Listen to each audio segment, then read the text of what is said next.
ಐಕೂರಾರ್ಯಪ್ರಿಯಂ ಶಿಷ್ಯಂ ಗುರುವರದೇಂದ್ರಪದಾರ್ಚಕಂ ಸದಾ ಸುಳಾದಿಪದವಕ್ತಾರಾಂ ಕುಪ್ಪೇರಾಯ ಗುರುಂಭಜೆ. ಅಜ್ಞಾನತಿಮಿರಚ್ಛೇದಂ ಬುದ್ಧಿಸಂಪತ್ಪ್ರದಾಯಕಂ ವಿಜ್ಞಾನವಿಮಲಂ ಶಾಂತಂ ವಿಜಯಾಖ್ಯ ಗುರುಂಭಜೆ. ಶ್ರೀ ವಿಜಯದಾಸಾರ್ಯ ವಿರಚಿತ ಸಾಧನಾಭಾಗ ಸುಳಾದಿ. ಕಂತೂತ ತನ್ನ ಭಜಕರಾನಂದವನದಿಯೋಳು ಸಂತತ ಮಗ್ನರಾಗಿ ಪರಯ್ಯ. ನಿಂತಲ್ಲಿ ಕುಳಿತಲ್ಲಿ ನಾನಾ ವ್ಯಾಪಾರದಲ್ಲಿ ಚಿಂತಿಸುವರು ಹರಿಯ ವ್ಯಾಪ್ತಿಯನ್ನು. ಅಂತರಂಗದಲ್ಲಿ ಅಜ್ಞಾತ ಕಾಲದಲ್ಲಿ ಅಂತೂವಿಲ್ಲದಲೇ ನಿಸ್ಸಂಗದಿ.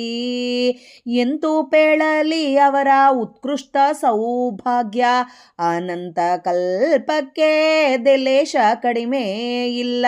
ಸಂತಾಪವೆಂಬೋದೆ ಮುಟ್ಟಲಂಜುವುದು ಏಕಾಂತಿಗಳಾಗಿ ಸಂಚರಿಸುವರು. ಭ್ರಾಂತಿಗೊಳ್ಳರು ನಾನಾ ವಿಪತ್ತು ಬಂದರು ಸಂತೋಷದಲ್ಲಿಪ್ಪರು ಭಯವಿಲ್ಲದೆ. ಗ್ರಂಥಿ ಬಿಡಿಸಿ ಕೊಂಬ ಉಪಾಯ ಆವಾಗ ಚಿಂತಿಸುವರು ಗುಪ್ತದಲ್ಲಿ ಮನದಿ. ದಂತಿ ಪೋದಂತೆ ಹೋಗುವರೆಂದು ಪೇಳೆ ಸಣ್ಣ ಪಂಥದಲ್ಲಿ ಆನೆ ತಿರುಗುವುದೇ. ಇಂತು ಗ್ರಹಿಸಬೇಕು ಧಾರುಣಿಯೊಳಗಿದ್ದ ಸಂತರು ಸ್ವಲ್ಪ ಬೀದಿ ಮುಟ್ಟುವರೆ. ಮುಂತಾಗಿ ಶೋಭನ ಮಾರ್ಗದಲ್ಲಿ ನಿರಂತರ ಚರಿಸುವರು ನಿರ್ವ್ಯಾಜದಿ. ಮಂತ್ರ ಮಂಗಳ ಕರ್ಮ ಗುಣರೂಪ ಕ್ರಿಯಾ ಭೇದ ತಂತುಗಳಿಗೆ ಹರಿ ನಿಯಾಮಕ. ಅಂಥದ್ದೇ ಹರಿ ಇಚ್ಛೆ ಸ್ವರೂಪ ಭೂತವೆನ್ನಿ ಎಂಥವರೊಳಗಂಥ ಪ್ರೇರಣೆಯಿಂದ ಅಂತರಾತ್ಮಕನಾಗಿ ನಡೆಸುವನೆಂದು ಸುಧಾ ಗ್ರಂಥ ಅನುಸರಿಸಿ ತಿಳಿದಿಪ್ಪರು. ಒಂದು ವಶಗಳಿಲ್ಲ ಅವರವರ ಯೋಗ್ಯತದಂತೆ ನಡೆಸುವ ಸ್ವಾಮಿ ಎಂದು. ಶಾಂತಮೂರ್ತಿ ನಮ್ಮ ವಿಜಯ ವಿಠಲನ್ನ ನಿಶ್ಚಿಂತನಾಗಿ ಧ್ಯಾನ ಮಾಡ್ಪರು ಹೃದಯದಲ್ಲಿ. ಹರಿ ಇಚ್ಛೆಯಿಂದ ಬಂದದ್ದು ಅನುಭವಿಸಿ ಚರಿಸುವರು ಕ್ಲೇಶ ತೋಷ ಹಚ್ಚಿಕೊಳ್ಳದೆ. ಗುರು ಹಿರಿಯರು ತಿಳಿದು ಅರುಹಿದ ಉಪದೇಶ ತರತಮ್ಯ ಭಾವದಿಂದ ಎಣಿಸಿ ಗುಣಿಸುವರು.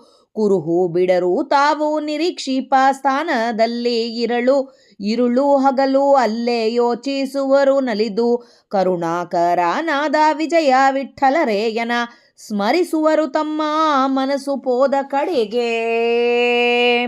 ಇಂದ್ರಿಯಗಳಿಗೆ ವಿಷಯಗಳೆರಡಕ್ಕೆ ಸಂಬಂಧವಾಗುವುದಲ್ಲಿ ನಿತ್ಯ ನಿತ್ಯ. ಇಂದಿರೆ ಅರಸ ಬೊಮ್ಮಾಧ್ಯರ ಸಹಿತ ಬಲು ಮಂದಿ ತಾತ್ವಿಕರಲ್ಲಿ ತೊಲಗದಲೇ. ಪೊಂದಿಕೊಂಡಿಪ್ಪರು ಮೂರು ಬಗೆಯಲ್ಲಿ ಸಂದೇಹವಿಲ್ಲವೋ ನುಡಿಸಿದ್ದವೋ. ಎಂದೆಂದಿಗೆ ತತ್ತತ್ ಸ್ಥಾನದಲ್ಲಿದ್ದವರ ದ್ವಂದ್ವರಹಿತರಾಗಿ ಏಕವೆಂದು. ಹಿಂದು ಪೋಗದಲೆ ಚಿಂತಿಸಿದವನ ಬಲು ಜ್ಞಾನಿ ಆನಂದವಾಗಿ ಇಪ್ಪ ಎಲ್ಲಿದ್ದರು. ಸಿಂಧುಶಯನ ನಮ್ಮ ವಿಜಯ ವಿಠಲರೇಯನ ವಂದಿಸುವ ಜನರಿಗೆ ಪ್ರತಿಬಂಧಕವಿಲ್ಲ. ತುಂಬಿದ ಕೊಡ ತುಳುಕುವುದೇನೋ ಮರುಳ ಅಂಬುಜನಾಭನ ನಂಬಿದವರ ಜ್ಞಾನ. ಇಂಬು ಕೊಡದು ಕಾಣೋ ಪಾಪದ ಮಾರ್ಗಕ್ಕೆ ಕೊಂಬೆ ಇದ್ದು ನತ ಕೊಂಬೆಗೇರಿದಂತೆ ಹಂಬಲಿಸುವನು ಗತಿ ಸಾಧನವನ್ನು. ಪೊಂಬಟ್ಟಿ ಕೆಸರೋಳು ಬಿದ್ದ ರಾಗದರ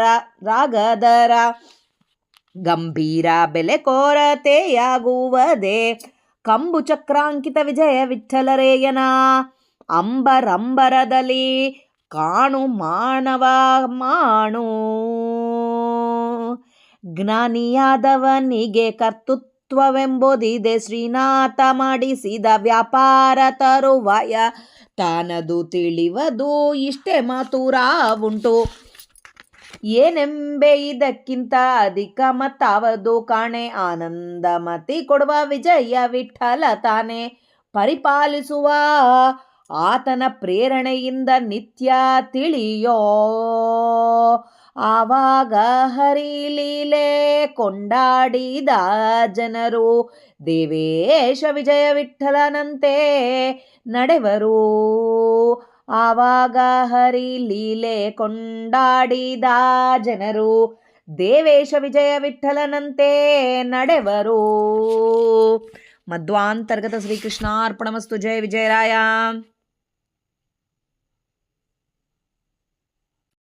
ಹರೇ ಶ್ರೀನಿವಾಸ. ಇವತ್ತು ನಾವು ಶ್ರೀ ವಿಜಯದಾಸಾರ್ಯ ವಿರಚಿತ ಸಾಧನಾ ಭಾಗ ಸುಳಾದಿ ಹರಿಭಕ್ತರ ಮಹಿಮಾ ಸುಳಾದಿಯ ಅರ್ಥ ತಿಳಿಯಲು ಪ್ರಯತ್ನ ಮಾಡೋಣ.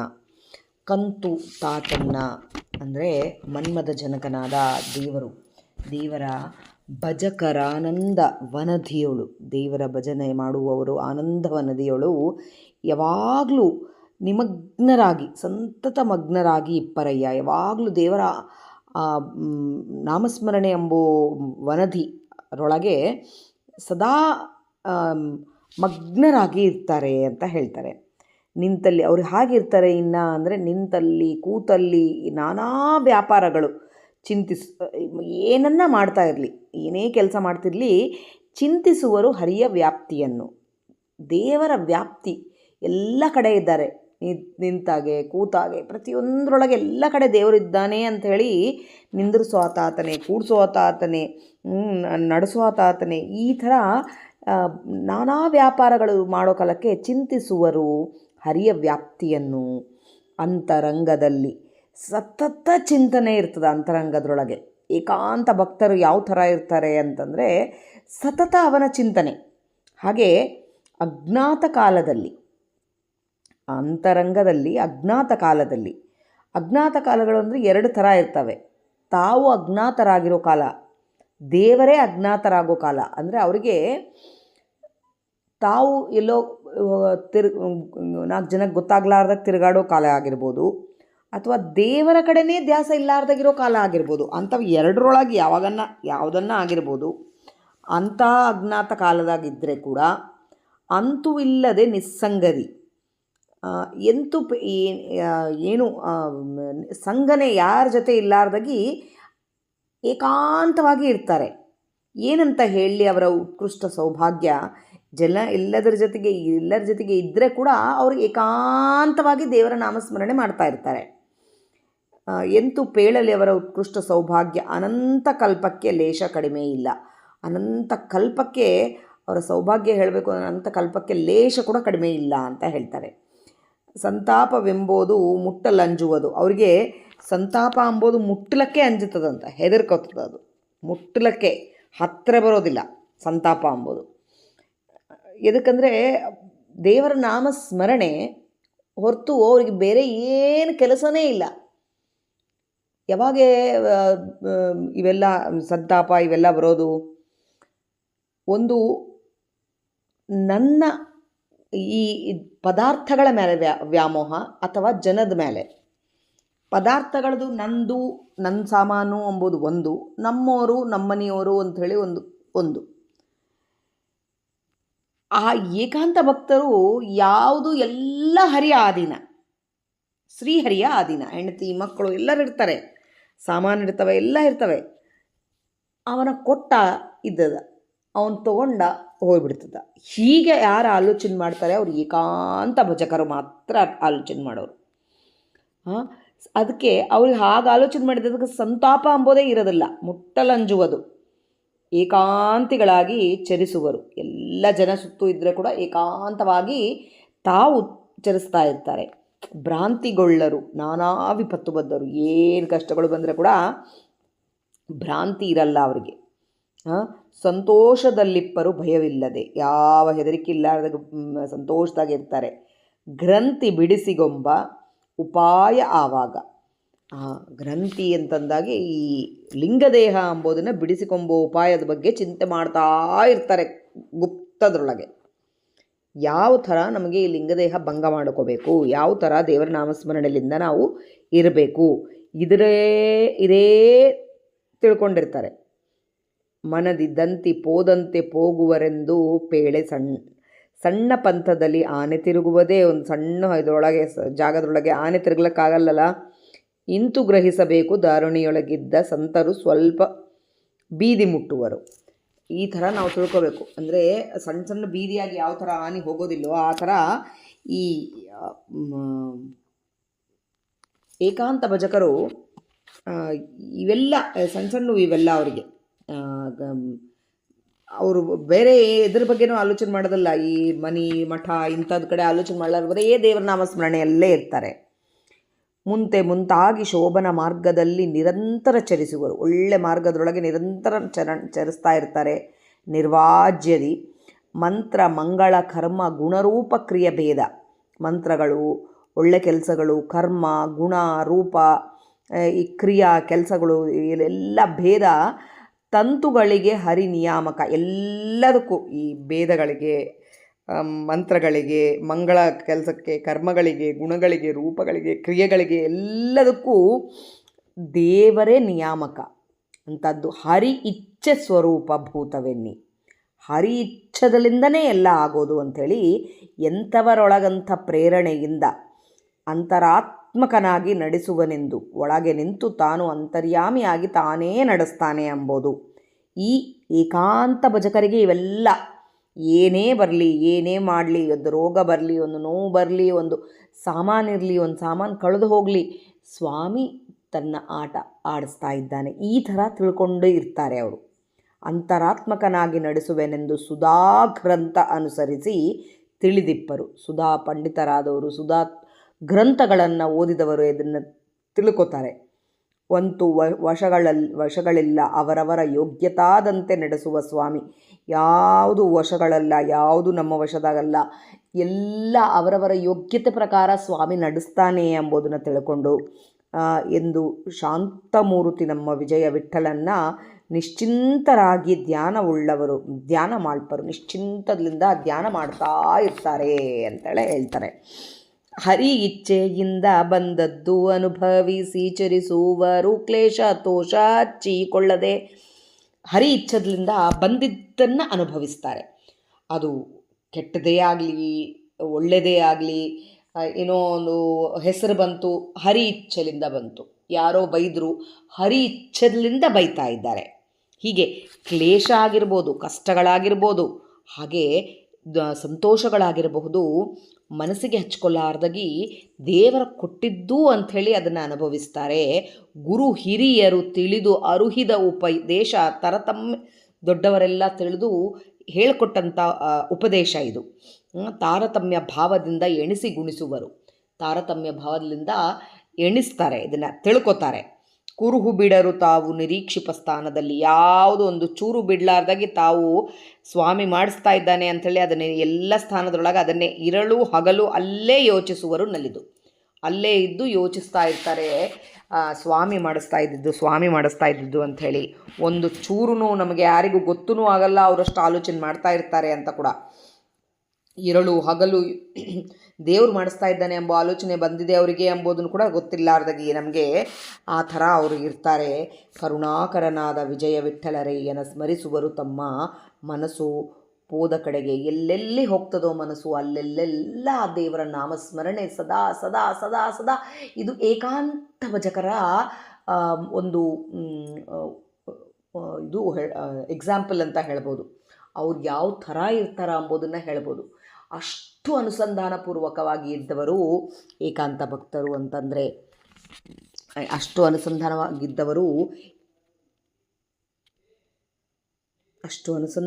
ಇದ್ದವರು ದೇವರ ನಾಮಸ್ಮರಣೆ ಮಾಡುವವರು, ಈ ಹರಿಭಕ್ತರು.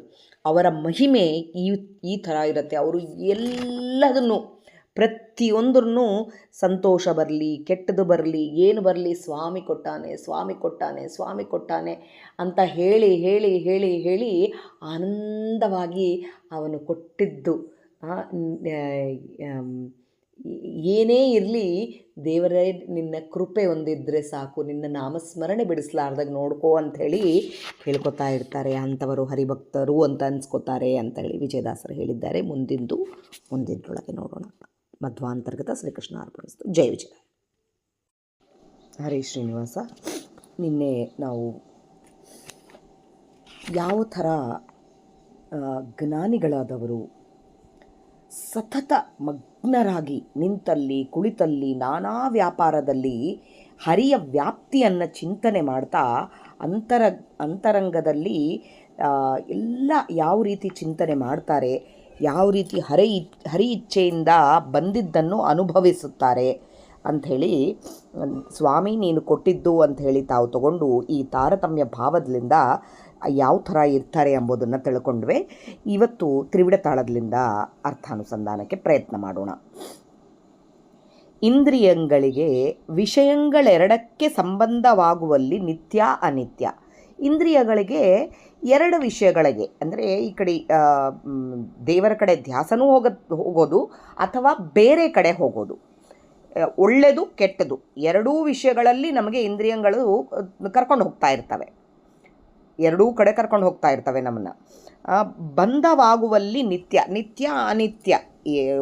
ನಿತ್ಯ ಇರೋ ಸ್ವಾಮಿ ಹತ್ರನೂ ಕರ್ಕೊಂಡು ಹೋಗ್ತವೆ. ಅನಿತ್ಯವಾದ ಈ ವಸ್ತುಗಳು, ಅನಿತ್ಯವಾದ ಈ ಸಂಸಾರಿಕ ಸುಖಗಳು, ಮನುಷ್ಯರು, ಇದರಿಂದ ನಮಗೆ ಸುಖ ಇಲ್ಲ. ಮನುಷ್ಯರು, ವಸ್ತುಗಳು, ಈ ಜಡಗಳ ಬೇರೆ ಬೇರೆ ಜೀವಗಳು, ಜಡಗಳಲ್ಲಿಂದ ನಮಗೆ ಸುಖ ಇಲ್ಲ. ಆದರೂ ಅಕ್ಕಡಿ ಬಗಲು ಕರ್ಕೊಂಡು ಹೋಗ್ತವೆ. ನಿತ್ಯವಾದ ಸ್ವಾಮಿ ಹತ್ರ ಕರ್ಕೊಂಡು ಹೋಗ್ತವೆ. ಅದು ಅವ್ರವ್ರ ಜೀವನ ಯೋಕ್ತಿ ಪ್ರಕಾರ. ಇಂದಿರೆ ಅರಸ ಬೊಮ್ಮಾದ್ಯರ ಸಹಿತ, ಲಕ್ಷ್ಮೀದೇವಿಯ ಪತಿಯಾದ ದೇವರು ಈ ಬೊಮ್ಮಾದ್ಯರ ಸಹಿತ, ಅಂದರೆ ಬ್ರಹ್ಮ ಆಮೇಲೆ ಬೇರೆ ಎಲ್ಲ ದೇವತೆಗಳ ಸಹಿತ ಬಲು ಮಂದಿ ಈ ತಾತ್ವಿಕರು ನಮ್ಮ ಒಳಗೆ ಇಂದ್ರಿಯಗಳಲ್ಲಿ ನಿಂತ್ಕೊಂಡು ಈ ಪ್ರೇರಣೆ ಮಾಡಿಸ್ತಾ ಇರ್ತಾರೆ ನಮಗೆ. ಬೇರೆ ಎಲ್ಲೂ ಹೋಗ್ಲಾರ್ದಾಗಿ ಪೊಂದಿಕೊಂಡಿಪ್ಪರು ಇಲ್ಲೇ ನಮ್ಮ ಜೊತೆಯಲ್ಲೇ ಇರ್ತಾರೆ ಅಂತೇಳಿ ಹೇಳ್ತಾ ಇದ್ದಾರೆ. ಇದನ್ನು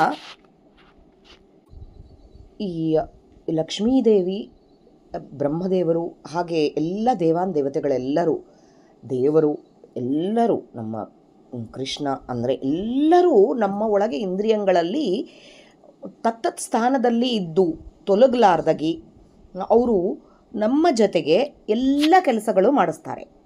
ಇದು ನಾವು ಮೊದಲು ತಿಳ್ಕೊಬೇಕಾಗಿರೋದು. ಇಂದ್ರಿಯಗಳೆಲ್ಲ ನಿತ್ಯ ಅನಿತ್ಯವಾದ ಎಲ್ಲ ದ್ವಂದ್ವಗಳಲ್ಲಿಂದ ನಮ್ಮ ಒಳಗೆ ಈಗೆಲ್ಲ ಕೆಲಸಗಳು ಮಾಡಿಸ್ತಾ ಇರ್ತಾರೆ. ತತ್ತತ್ ಸ್ಥಾನದಲ್ಲಿ ನಿಂತು ಏಕರೂಪವಾಗಿ ಒಂದೇ ಇದರಲ್ಲಿಂದ ಧ್ಯಾನದಿಂದ ಏಕರೂಪವಾಗಿ ಎಲ್ಲರೂ ಏನು ಮಾಡ್ತಾರೆ ಅಂದರೆ, ದೇವರು ಏನು ಹೇಳಿದರೆ ಅದರ ಪ್ರಕಾರ ನಮ್ಮ ಇಂದ್ರಿಯಗಳಲ್ಲಿ ವ್ಯಾಪಾರಗಳು ಮಾಡಿಸ್ತಾ ಇರ್ತಾರೆ. ಹಿಂದಕ್ಕೆ ಸರಿಲಾರ್ದಾಗಿ ಇವರು ಮಾಡಿಸ್ತಾ ಇರ್ತಾರೆ. ಪೊಂದಿಕೊಂಡಿಪ್ಪವೋ ಮೂರು ಬಗೆಯಲ್ಲಿ, ಸಂದೇಹವಿಲ್ಲವೋ ನುಡಿಸಿದ್ದವೋ. ಇದು ಸಂದೇಹವಿಲ್ಲ, ಇದು ನುಡಿಸಿದ್ದ. ಹೀಗೆ ಶಾಸ್ತ್ರ ಹೇಳಿದ್ದು ಮೂರು ಬಗೆಯಲ್ಲಿ, ದೇಹ, ಮನಸ್ಸು, ಇಂದ್ರಿಯ, ಈ ಮೂರು ಬಂಧನಗಳಲ್ಲಿಂದ ಹಾಗೂ ಬರುತ್ತೆ. ಇಲ್ಲಾಂದರೆ ಈ ಮೂರು ಬಗೆಯಿಂದ ಅಂತಂದಾಗೆ ಸತ್ವ, ರಜಸ್ಸು, ತಮಸ್ಸು ಗುಣಗಳು ಇದರಲ್ಲಿಂದ ನಮಗೆ ತತ್ತತ್ ಸ್ಥಾನದೊಳಗೆ ನಿಂತು ನಮಗೆ ಕೆಲಸ ಮಾಡಿಸ್ತಾ ಇರ್ತಾರೆ ದ್ವಂದ್ವರಹಿತರಾಗಿ. ಅವರೇನು ಇವರಿಗೆ ಕೆಟ್ಟದ್ದು ಮಾಡಬೇಕು, ಇವರಿಗೆ ಒಳ್ಳೇದು ಮಾಡಬೇಕು, ಇವರಿಗೆ ನಿಂತು ಕರ್ಕೊಂಡು ಹಾಗೇನು ಇಟ್ಕೊಳ್ಳಲ್ಲ. ಒಂದೇ ಮನಸ್ಸಲ್ಲಿಂದ ಸ್ವಾಮಿ ಏನು ಇವರ ಕರ್ಮ ಯೋಗ್ಯತೆಗೆ ಮಾಡಿಸ್ತಾನೋ ಅದರ ಪ್ರಕಾರ ಮಾಡ್ತಾ ಹೋಗ್ತಾರೆ. ಹಿಂದೆ ಹೋಗ್ಲಾರ್ದಾಗಿ, ಎಲ್ಲೂ ಹಿಂದೆ ಹೋಗ್ಲಾರ್ದಾಗಿ ಚಿಂತಿಸಿದವಲ ಈ ಥರ ಅವರು ಮಾಡ್ತಾರೆ ಅಂಬೋದನ್ನು ತಿಳ್ಕೊಂಡು, ಅಂದರೆ ಇವಾಗ ನಮ್ಮ ಜೀವನ ಯೋಕ್ತಿ ಪ್ರಕಾರ ನಮಗೆ ಯಾವುದೋ ಒಂದು ರೋಗ ಕೊಟ್ಟಿದ್ದಾನೆ ಸ್ವಾಮಿ. ಅಲ್ಲಿ ಆ ಇಂದ್ರಿಯಗಳ ವ್ಯಾಪಾರ ಕಡಿಮೆ ಆಗಿದೆ. ಅವಾಗೆ ನಮ್ಮ ಜೀವನ ಯೋಕ್ತಿಗೆ ಅದು ಸ್ವಾಮಿ ಕಡಿಮೆ ಮಾಡಿದ್ದಾನೆ ಎಂಬುದನ್ನು ಯಾರು ತಿಳ್ಕೊತಾರೋ, ಹಿಂದೆ ಆಲೋಚನೆ ಮಾಡಲಾರ್ದಾಗ ಯಾಕಪ್ಪ ಇಷ್ಟು ಕಷ್ಟ ಕೊಟ್ಟು, ಯಾಕಪ್ಪ ಹೀಗೆ ಮಾಡಿಸ್ತಿ ಅಂತ ದೇವ್ರನ್ನ ಕೇಳಲಾರ್ದಾಗೆ ತಿಳ್ಕೊತಾರೋ ಅಂಥವರಿಗೆ ಚಿಂತೆ ಮಾಡಲಾರ್ದಾಗಿದ್ದವನು ಬಲು ಜ್ಞಾನಿ. ಒಳಗೆ ನಿಂತು ನನ್ನ ಕರ್ಮಾನುಸಾರ ಇವೆಲ್ಲ ದೇವತೆಗಳು ದೇವರು ಏನು ಹೇಳ್ತಾ ಇದ್ದಾರೋ ಅದರ ಪ್ರಕಾರ ನಮ್ಮ ಇಂದ್ರಿಯಗಳಲ್ಲಿ ವ್ಯಾಪಾರ ನಡೆಸ್ತಾ ಇದ್ದಾರೆ. ಆಗ ತಿಳ್ಕೊಂಡವನು ಬಲು ಜ್ಞಾನಿ, ಆನಂದವಾಗಿ ಇಪ್ಪನು. ಎಲ್ಲಿ ಇದ್ದರೆ ಕೂಡ ಅವನು ಆನಂದವಾಗಿ ಇರ್ತಾನೆ. ಶಿಂದು ಶಯನನಾದ ನಮ್ಮ ವಿಜಯ ವಿಠ್ಠಲರೇಯನ ವಂದಿಸುವ ಜನರಿಗೆ ಪ್ರತಿಬಂಧಕಗಳೇ ಇರೋದಿಲ್ಲ, ಅಡ್ಡಗಳೇ ಇರೋದಿಲ್ಲ. ಯಾರು ದೇವರ ನಾಮಸ್ಮರಣೆ ಮಾಡ್ತಾ ಈ ಥರ ನಮಗೆ ಇದು ಮಾಡ್ತಾರೋ, ದ್ವಂದ್ವರಹಿತರಾಗಿ ದೇವರು ನಮಗೆ ಈ ಕೆಲಸಗಳು ಮಾಡಿಸ್ತಾ ಇರ್ತಾನೆ ಒಳಗೆ ನಿಂತು ಅಂಥೇಳಿ ದೇವರನ್ನು ಸದಾ ನಾಮಸ್ಮರಣೆ ಮಾಡ್ತಾ ಇರ್ತಾರೋ, ನಮ್ಮ ಕರ್ಮಾನುಸಾರ ಇದು ಮುಂದಕ್ಕೆ ಹೋಗ್ತಾ ಇರತ್ತೆ ಎಂಬುದನ್ನು ಯಾರು ದೇವರನ್ನು ನಮಸ್ಕಾರ ಮಾಡ್ತಾರೋ ಅವರಿಗೆ ಪ್ರತಿಬಂಧಕಗಳೆಂಬುದೇ ಇರೋದಿಲ್ಲ ಅಂತ ಹೇಳ್ತಾ ಇದ್ದಾರೆ. ಆಮೇಲೆ ಅಟ್ಟತಾಳದೊಳಗೆ ತುಂಬಿದ ಕೊಡ ತುಳುಕುವುದೇನೋ ಮರುಳ. ತುಂಬಿದ ಕೊಡ ತುಳುಕೋದಿಲ್ಲ, ಕೆಳಗೆ ನೀರು ಬೀಳೋದಿಲ್ಲ. ಅಂದರೆ ತುಂಬಿದ ಕೊಡ ಅದೇ ಥರ ಜ್ಞಾನಿ ಕೂಡ. ಅಂಬುಜನಾಭನ ನಂಬಿದವರ ಜ್ಞಾನ, ದೇವರನ್ನ ನಂಬಿದವರ ಜ್ಞಾನ ಹಾಗೆ ಹೋಗೋದಿಲ್ಲ, ಬೇರೆ ಕಡೆ ಹೋಗೋದಿಲ್ಲ. ಇಂಬುಗೊಡದು ಕಾಣೋ ಪಾಪದ ಮಾರ್ಗಕ್ಕೆ, ಅವರಿಗೆ ಪಾಪದ ಮಾರ್ಗ ಕಡೆ ಧ್ಯಾಸನೇ ಬರಲಾರ್ದಾಗ ಮಾಡ್ತಾನೆ. ಆನಂದ ಕೊಡೋದಿಲ್ಲ ಅವರಿಗೆ ಪಾಪದ ಮಾರ್ಗ. ಯಾರು ತುಂಬಿದ ಕೊಡೋ ಥರ ಅವರ ಜ್ಞಾನ ಇರುತ್ತೇನೋ ಅವರಿಗೆ ಬೇರೆ ಕಡೆ ಧ್ಯಾಸ ದೇವರು ಕೊಡೋದಿಲ್ಲ. ಕೊಂಬೆ ಇದ್ದು ಉನ್ನತ ಕೊಂಬೆಗೆ ಏರಿದಂತೆ ಹಂಬಲಿಸುವುದು ಗತಿ ಸಾಧನವನ್ನು.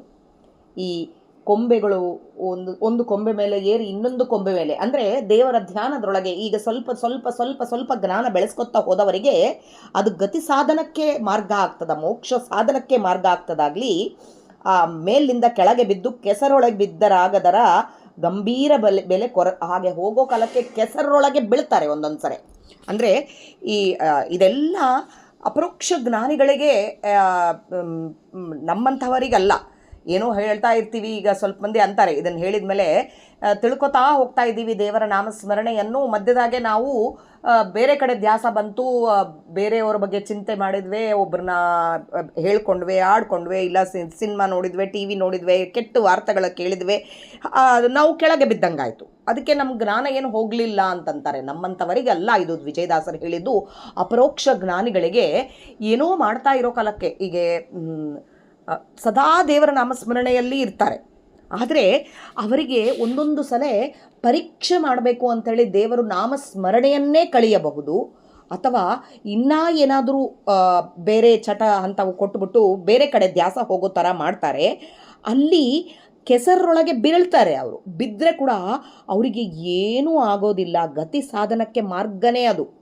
ಮತ್ತೆ ಅವರು ಪುನಃ ಮತ್ತು ಬಂದು ತಮ್ಮ ಕರ್ಮ, ಅದು ಏನು ಅಪರೋಕ್ಷ ಜ್ಞಾನ ಆದಮೇಲೆ ಅವರಿಗೆ ಏನು ಸ್ವಲ್ಪ ಕರ್ಮಗಳು ಉಳಿದಿರ್ತಾವೋ ಆ ಕರ್ಮಗಳು ಉಣಲಕ್ಕೆ ಮಾತ್ರ ಹೀಗೆ ಮಾಡಿಸ್ತಾ ಇರ್ತಾನೆ ಸ್ವಾಮಿ ಅಂತೇಳಿ. ಗಂಭೀರ ಬೆಲೆ ಕೊರತೆಯಾಗೋದು, ಅದು ಯಾವುದಕ್ಕೂ ಅವರ ಇದಕ್ಕೆ ಕೊರತೆನೇ ಕೊಡಲಾರ್ದಾಗಿ ಚಕ್ರ ಶಂಕ ಇಟ್ಕೊಂಡಿದ್ದಂಥ ನಮ್ಮ ವಿಜಯ ವಿಠ್ಠಲರೇಯನ ಅಂಬರಂಬರದಲ್ಲಿ ಕಾಣು ಮಾನವ ಮಾಣು. ಅಂಬರಂಬರದಲ್ಲಿ ಕ್ಷಣ ಕ್ಷಣದಲ್ಲೇ ಎಲ್ಲ ಕಡೆ ಅವರು ತಿಳ್ಕೊತಾರೆ ಅಂಥೇಳಿ ಹೇಳ್ತಾ ಇದ್ದಾರೆ ಇಲ್ಲಿ.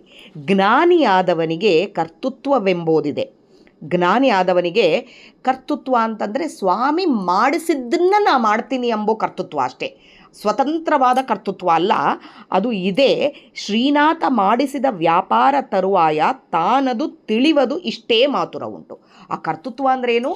ದೇವರು ಮಾಡಿಸಿದ್ದನ್ನು ನಾನು ಮಾಡ್ತಾ ಇದ್ದೀನಿ ಎಂಬುದು ತಿಳ್ಕೊಬೋದು, ಇಷ್ಟೇ ಅದು ಕರ್ತೃತ್ವ ಅವರಿಗೆ, ಅದು ಜ್ಞಾನಿಗಳಿಗೆ. ಈ ನಾವೆಲ್ಲ ಏನು ಹೇಳ್ತೀವಿ, ನಮ್ಮ ಪ್ರಯತ್ನ ನಾವು ಮಾಡಬೇಕು ಅಂತ ಹೇಳ್ತೀವಿ. ನಮ್ಮ ಪ್ರಯತ್ನ ಅಂಬೋದು ಏನೂ ಇರೋದಿಲ್ಲ. ಸ್ವಾಮಿ ಒಳಗೆ ನಿಂತು ಪ್ರೇರಣೆ ಮಾಡಿಸಿ ಪ್ರಯತ್ನ ಮಾಡಿಸಿದ್ರೇ ನಾವು ಮಾಡೋದು. ನಾವು ಮಾಡ್ತೀವಿ ಅಂಬೋದು ಸುಳ್ಳು, ನಾವು ಮಾಡ್ತಾ ಇಲ್ಲ ಅಂಬೋದು ಸುಳ್ಳು. ಸ್ವಾಮಿ ಒಳಗೆ ನಿಂತು ನಮ್ಮ ಕರ್ಮಾನುಸಾರ ಏನು ಮಾಡಿಸ್ತಾ ಇದ್ದಾನೆ ಅದನ್ನು ಮಾಡ್ತಾ ಇದ್ದೀವಿ ಅಂಬೋದನ್ನು ತಿಳ್ಕೊಂಬೋದೇ ಕರ್ತೃತ್ವ ಆಗತ್ತೆ. ಏನೆಂಬೆ ಇದಕ್ಕಿಂತ ಅಧಿಕ ಮತ್ತಾವುದು ಕಾಣು. ಇದನ್ನು ಬಿಟ್ಟು ಮತ್ತು ಬೇರೆ ಯಾವುದು ಆನಂದ, ಅದು ಆನಂದದೊಳಗೆ ತೇಲಾಡ್ತಾ ಇರ್ತಾರೆ ಅವರು. ಸ್ವಾಮಿ ಮಾಡಿಸ್ತಾ ಇದ್ದಾನೆ, ಇದನ್ನು ಮಾಡಿಸ್ತಾ ಇದ್ದಾನೆ ಅಂಥೇಳಿ ಅಪರೋಕ್ಷ ಜ್ಞಾನಿ ಆದವರು ಅದನ್ನು ತಿಳ್ಕೊತಾನೇ ಇರ್ತಾರೆ. ಇದಕ್ಕಿಂತ ಮುಂಚೆ ನಾನು ಒಂದು ಸರಿ ಹೇಳಿದ್ದೆ, ಈ ನಮ್ಮ ಯಾರು ಮರ್ಚಡ್ ಶ್ರೀನಿವಾಸರಾವ್ ಅವರು ನಮ್ಮ ತಂದೆಯವರ ಪ್ರಕಾರ ಅವರು ಅಪರೋಕ್ಷ ಜ್ಞಾನಿ ಅಂತಲೇ ಹೇಳ್ತಾರೆ. ನಮ್ಮ ತಂದೆಯವರು ಅವ್ರಿಗೇನಂದರೆ ಚಿಂತೆ ಎಂಬುದು ಇರ್ತಾ ಇರಲಿದ್ದೆ, ಸ್ವಾಮಿ ಮಾಡಿಸ್ತಾನೆ ಎಂಬೋ ನಂಬಿಕೆ ಅಪಾರವಾಗಿ ಇತ್ತು ಅಂತ ಹೇಳ್ತಾರೆ. ಅವ್ರ ಮಗಳು ಕೂಡ ಮೊನ್ನೆ ನಮಗೆ ಮಾತಾಡಿದಾಗ ಅದೇ ಹೇಳಿದರು. ಅವ್ರ ಮಗಳ ಮದುವೆ ಸೆಟ್ಲಾದಾಗೆ ಮಾನ್ವಿಯಲ್ಲಿ ಮದುವೆ, ಮನೆಯಲ್ಲಿ ಒಂದು ಚೂರು ಸಾಮಾನಿಲ್ಲ, ಅಡುಗೆ ಮಾಡಿ ಹಾಕ್ಲಿಕ್ಕೆ ಕೂಡ ಸಾಮಾನಿಲ್ಲ. ಅವ್ರ ಹೆಂಡತಿ ಬಂದು ಎಲ್ಲ 3 ದಿನದಲ್ಲಿ ಮದುವೆ ಇದೆ, ಇಷ್ಟುವರೆಗೆ ನಮ್ಮ ಮನೆಯಲ್ಲಿ ಒಂದು ಅಕ್ಕಿ ಬ್ಯಾಳಿನೂ ಇಲ್ಲ, ನಾವು ಮದುವೆ ಹೇಗೆ ಮಾಡಬೇಕು ಅಂತ ಕೇಳಿದ್ರಂತೆ. ಅವಾಗೆ ಅವರು ಸ್ವಾಮಿ ಮಾಡಿಸ್ಬೇಕು ಅಂತ ಇದ್ದರೆ ಅವನೇ ಕೊಡ್ತಾನೆ, ಚಿಂತೆ ಮಾಡಬೇಡ ಅಂತ ಹೇಳಿದ್ರಂತೆ. ಅವರಷ್ಟು ಇದು ಇರ್ಲಿಕ್ಕೆ ನಮಗಂತೂ ಸಾಧ್ಯನೇ ಇಲ್ಲ. ಅದಕ್ಕೆ ಆ ಅಪರೋಕ್ಷ ಜ್ಞಾನಿಗಳಂತಲೇ ನಮ್ಮ ತಂದೆಯವರು ಅವ್ರಿಗೆ ಹೇಳ್ತಾ ಇರೋದು. ಹಾಗೆ ಕೂತ್ಕೊಂಡಿದ್ರಂತೆ ಅವರು, ಹರಿಕಥಾಮೃತಸಾರ ಪಾರಾಯಣ ಮಾಡ್ಕೊತಾ ಅದು ಮಾಡ್ತಾ ಇದು ಮಾಡ್ತಾ ಕೂತಿದ್ರಂತೆ. ಇನ್ನು 2 ದಿನದಲ್ಲಿ ಮದುವೆ. ಯಾವತ್ತು ಹೆಂಡತಿ ಹೇಳಿದ್ಲೋ ಅವತ್ತು ರಾತ್ರಿ ಬಂಡಿ ತುಂಬ ಸಾಮಾನು ಹಾಕ್ಕೊಂಡು ಒಬ್ಬರು ಬಂದು ಇಲ್ಲಿ ಶ್ರೀನಿವಾಸರಾವ್ ಅವರು ಅಂದರೆ ಯಾರು ಅಂತ ಕೇಳಿಕೊಂಡು ಬಂದ್ರಂತೆ. ಬಂದು ಪ್ರತಿ ವರ್ಷ ಮನೆಯಲ್ಲಿ ಶ್ರೀನಿವಾಸ ಕಲ್ಯಾಣ ಮಾಡಿಸ್ತೀವಿ ನಾವು. ಈ ಶ್ರೀನಿವಾಸ ಕಲ್ಯಾಣಕ್ಕೆ ನಾವು ಎಷ್ಟೋ ಜನನ ಕರೆದು ಮಾಡಿಸ್ತಾ ಇರ್ತೀವಿ. ಆದರೆ ನಿನ್ನೆ ಸ್ವಪ್ನ ಆಯಿತು, ಈ ಶ್ರೀನಿವಾಸ ಕಲ್ಯಾಣ ಮಾಡಿದಷ್ಟು ಪುಣ್ಯ ನಿನಗೆ ಬರುತ್ತೆ. ಅಲ್ಲಿ ನನ್ನ ಭಕ್ತ ಒಬ್ಬರಿದ್ದಾರೆ ಶ್ರೀನಿವಾಸರಾವ್ ಅಂಥೇಳಿ, ಅವ್ರ ಮನೆಯಲ್ಲಿ ನನ್ನ ಮದುವೆ ನಡೀತಾ ಇದೆ, ಇಷ್ಟೂ ಸಾಮಾನು ತೊಗೊಂಡೋಗಿ ಅವರಿಗೆ ಕೊಟ್ಟು ಬಾ ಅಂಥೇಳಿ ಮಾಂಗಲ್ಯ ವಸ್ತ್ರಗಳ ಸಮೇತ ತೊಗೊಂಡು ಬಂದು ಕೊಟ್ಟಿದ್ದಾರೆ ಅಂತ ಹೇಳ್ತಾರೆ ಅವರು. ಎಷ್ಟು ಅವರಿಗೆ ಎಷ್ಟು ದೇವರ ಮೇಲೆ ನಂಬಿಕೆ ನೋಡ್ರಿ. ಇವಾಗ ನಾವು ಅಂದರೆ ದೇವರು ಆ ನಂಬಿಕೆ ಕೊಟ್ಟಿದ್ದಾನೆ, ಕೊಡಲಾರ್ದಾಗಿರ್ತಾನೆ ನಮ್ಮಂಥವರಿಗೆ. ನಾವು ಒಂದು ನಿಮಿಷ ಒಬ್ರು ಯಾರಾದರೂ ಕಡಿಮೆ ಬಂತು, ಒಂದು ಹಣ ಕಡಿಮೆ ಬಂತು ಅಂತ ಅಂದ ತಕ್ಷಣ ಚಿಂತೆ ಕೊಡ್ತಾ ಹೋಗ್ತಾನೆ. ಅದು ನಾವು ಮಾಡ್ತಾ ಇಲ್ಲ, ನಮ್ದಲ್ಲ ಅದು ಚಿಂತೆ ಕೊಡೋದು. ಆದರೆ ಚಿಂತೆ ಕೊಡ್ತಾನೆ, ನಮ್ಮ ಜೊತೆಗೆ ಚಿಂತೆ ಮಾಡಿಸ್ತಾನೆ. ಅವ್ರಲಿಂದ ಟ್ರೈ ಮಾಡಬೇಕು, ಇವ್ರಲಿಂದ ಟ್ರೈ ಮಾಡಬೇಕು, ಇಲ್ಲಿ ಹೋಗ್ಬೇಕು, ಅಲ್ಲಿ ಇವೆಲ್ಲ ಅವನು ಮಾಡಿಸ್ತಾನೆ. ಅದು ನಂಬಿಕೆ ಇದ್ದವರಿಗೆ ಸ್ವಾಮಿನೇ ಕೊಡಿಸ್ತಾನೆ ಎಂಬೋ ನಂಬಿಕೆನೂ ಅವನೇ ಕೊಡ್ತಾನೆ. ಇದು ಕರ್ತೃತ್ವ ಅವರಿಗೆ ಬಹಳ ಇರುತ್ತೆ. ಇದಕ್ಕಿಂತ ಅಧಿಕ ಮತ್ತಾವದು ಕಾಣೆ. ಆನಂದ ಮತಿ ಕೊಡ್ತಾನೆ ದೇವರು. ನೀನೇ ಕೊಡ್ತೀಯಪ್ಪ, ಎಲ್ಲಿಂದೋ ತರಿಸ್ತೀ, ನೀನೇ ಮಾಡಿಸ್ತೀ ಎಂಬೋ ಮತಿ ಕೊಡ್ತಾನೆ. ತಾನೇ ಪರಿಪಾಲಿಸುವ ಆತನ ಪ್ರೇರಣೆಯಿಂದ ನಿತ್ಯ ತಿಳಿಬೇಕು ನಾವಿದನ್ನು. ಆವಾಗ ಹರಿಲೀಲೆ ಕೊಂಡಾಡಿದ ಜನರು ದೇವೇಶ ವಿಜಯ ವಿಠಲನಂತೆ ನಡೆವರು. ಸ್ವಾಮಿಯಂತೆ ಸ್ವಾಮಿ ಏನು ಹೇಳ್ತಾನೋ ಆತ ಹೇಳಿದಂಗೆ ನಡೀತಾ ಇರ್ತಾರೆ, ಆತ ಹೇಳಿದಂಗೆ ನಿಂದಿರ್ತಾ ಇರ್ತಾರೆ, ಆತ ಹೇಳಿದಂಗೆ ಮಾತಾಡ್ತಾ ಇರ್ತಾರೆ. ಇದು ತಿಳ್ಕೊತಾ ಇರ್ತಾರೆ. ನಾವೆಲ್ಲ ಅದು ತಿಳ್ಕೊಳ್ಳಲ್ಲ. ಒಬ್ಬರು ಬೈತಾ ಇದ್ದಾರೆ ಅಂದರು, ಒಬ್ಬರು ನಮ್ಮನ್ನು ನೋಡಿ ಏನಾದರೂ ಆಡ್ಕೋತಾ ಇದ್ದಾರೆ ಅಂತಂದರೆ ಕೂಡ ಅವರು ಮಾಡ್ತಾ ಇದ್ದಾರೆ ಅಂತ ಹೇಳ್ತೀವಿ. ಅದು ಅವರು ಮಾಡೋದಲ್ಲ, ಅವರು ಒಳಗೆ ಸ್ವಾಮಿ ನಿಂತು ಮಾಡಿಸ್ತಾ ಇದ್ದಾನೆ. ಇದು ತಿಳ್ಕೊಂಡ್ರೆ ಸಾಕು. ಒಬ್ಬರು ಬೈದರೆ ಕೂಡ ಅದು ಮಂತ್ರಪುಷ್ಪ ಆಗತ್ತೆ, ಒಬ್ಬರು ಹೊಗಳಿದ್ರೆ ಕೂಡ ಅದು ಮಂತ್ರಪುಷ್ಪ ಆಗತ್ತೆ. ಒಳಗೆ ನಿಂತು ಸ್ವಾಮಿ ಹೊಗಳಿಸ್ತಾ ಇದ್ದಾನೆ, ಒಳಗೆ ನಿಂತು ಸ್ವಾಮಿ ಬಯಸ್ತಾ ಇದ್ದಾನೆ, ಒಳಗೆ ನಿಂತು ಸ್ವಾಮಿ ಅನಿಸ್ತಾ ಇದ್ದಾನೆ, ಅವರ ಜೊತೆಗೂ ನಮ್ಮ ಜೊತೆಗೆ. ಇದು ತಿಳ್ಕೊಂಡವನು ಹರಿಲೀಲೆ ಕೊಂಡಾಡಿದ ಜನರು ಈ ಥರ ಕೊಂಡಾಡಿದರೆ ದೇವರು ನಮ್ಮ ಒಳಗೆ ನಿಂತು ನಮ್ಮ ಜೀವನ ಯುಕ್ತಿಗೆ ತಕ್ಕಂತ ನಡೆಸ್ತಾ ಇದ್ದಾನೆ ಅಂತ ಕೊಂಡಾಡ್ತಾ ಇದ್ದರೆ ಅವರು ಅಪರೋಕ್ಷ ಜ್ಞಾನಿಗಳೇ ಆಗ್ತಾರೆ. ಅದು ನಿತ್ಯ ನಮ್ಮಂಥವರಿಗೆ ಆಗೋದೇ ಇಲ್ಲ. ನಾವು ನಾನು ಅಂಬೋ ಅಹಂಕಾರದೊಳಗೆ ತುಂಬಿ ತುಂಬಿ ತುಳುಕಾಡ್ತಾ ಇದ್ದೀವಿ ಸತ್ಯಕ್ಕೆ. ಅದರಲ್ಲಿಂದ ಇನ್ನು ಹೊರಗೆ ಬರಲಿಕ್ಕೆ ಭಾಳ ಕಷ್ಟಪಡಬೇಕು. ಏಸು ಜನ್ಮಗಳಾಗಬೇಕೋ ಗೊತ್ತಿಲ್ಲ. ಆದರೂ ಒಂದು ಕ್ಷಣ ಬಂದಾಗಾದರೂ ಸ್ವಾಮಿ ನೀನು ಮಾಡಿಸ್ತಿದ್ದೀಯಪ್ಪ, ಒಳಗೆ ನಿಂತು ಇಷ್ಟೆಲ್ಲ ನಮ್ಮ ಜೊತೆಗೆ ಮಾಡಿಸ್ತಾ ಇದ್ದೀಯಪ್ಪ, ನಮ್ಮನ್ನು ಬಯಸಿದ್ರು, ನಮ್ಮನ್ನು ಅನಿಸಿದ್ರು, ನಮ್ಮ ಜೊತೆಗೆ ಕೆಲಸ ಮಾಡಿಸಿದ್ರು, ನಮಗೆ ರೋಗಗಳು ಕೊಟ್ಟರು, ನಮ್ಮ ಕರ್ಮಾನುಸಾರ ನೀನು ಕೊಡ್ತಾ ಇದ್ದೀಯ. ಕರ್ಮ ಉಂಡು ನೀನು ನಮ್ಮನ್ನು ಹತ್ತಿರ ಕರ್ಕೋಬೇಕು, ನಮ್ಮ ಕರ್ಮಗಳನ್ನೆಲ್ಲ ಉಂಡು ಮೇಲೆ ಅಂಥೇಳಿ ಅಂಬೋ ಇದಕ್ಕೆ ಕೊಡ್ತಾ ಇದ್ದೀಯ ಅಷ್ಟೇ. ಆಗಲಿ ನಿನಗೆ ನಮ್ಮ ಮೇಲೆ ಈ ಕಡೆ ದ್ವೇಷ ಇಲ್ಲ, ಈ ಕಡೆ ಪ್ರೀತಿ ಎಂಬುದು ಇಲ್ಲ. ನಿನ್ನ ಭಕ್ತರ ಮೇಲೆ ಪ್ರೀತಿ ಮಾತ್ರ ಸದಾ ಇರುತ್ತೆ ಸ್ವಾಮಿ ಅಂತ ಹೇಳಿ ನಾವು ತಿಳ್ಕೋಬೇಕು. ಇದನ್ನು ಯಾವತ್ತು ನಾವು ಎಲ್ಲ ತಿಳ್ಕೊಂಡು ಅನುಸಂಧಾನಕ್ಕೆ ಇಡ್ತೀವೋ ಅದಕ್ಕೆ ನಮ್ಮ ಮುಂದಿನ ಗುರಿ ಮುಂದಕ್ಕೆ ಹೋಗ್ಲಿಕ್ಕೆ ಕಾರಣ ಆಗ್ತದೆ. ಅಪರೋಕ್ಷ ಜ್ಞಾನ ಆಗ್ತದೆ ಅಂತ ಹೇಳೋಷ್ಟು ನಮ್ಮ ಯೋಗ್ಯತೆ ಇಲ್ಲ. ಆದರೂ ಮುಂದಿನ ಇನ್ನು ಸಾಧನಕ್ಕೆ ಮಾರ್ಗ ತೋರಿಸಿಕೊಡ್ತಾನೆ ಸ್ವಾಮಿ. ಅದು ಕೊಡಲಿ, ನಮ್ಮೆಲ್ಲರಿಗೆ ಸದಾ ದೇವರು ಮಾಡಿಸ್ತಾ ಇದ್ದಾನೆ ಎಂಬುದನ್ನು ಕೊಡಲಿ ಎಂಬುದನ್ನೇ ನಾವು ನೋಡೋಣ. ನನ್ನ ಜೀವನ ಯುಕ್ತಿಗೆ ನನಗೆ ಎಷ್ಟು ಸ್ವಾಮಿ ಅರ್ಥ ನುಡಿಸಿದ್ದಾನೋ ಅಷ್ಟೇ ನಾನು ಹೇಳಕ್ಕೆ ಪ್ರಯತ್ನ ಮಾಡಿರೋದು. ಇದರೊಳಗೆ ತಪ್ಪುಗಳಿದ್ದಲ್ಲಿ ದಯವಿಟ್ಟು ಕ್ಷಮಿಸ್ರಿ. ಮಧ್ವಾಂತರ್ಗತ ಶ್ರೀಕೃಷ್ಣ ಅರ್ಪಣಮಸ್ತು. ಜೈ ವಿಜಯರಾಯ. ಹರಿ ಶ್ರೀನಿವಾಸ.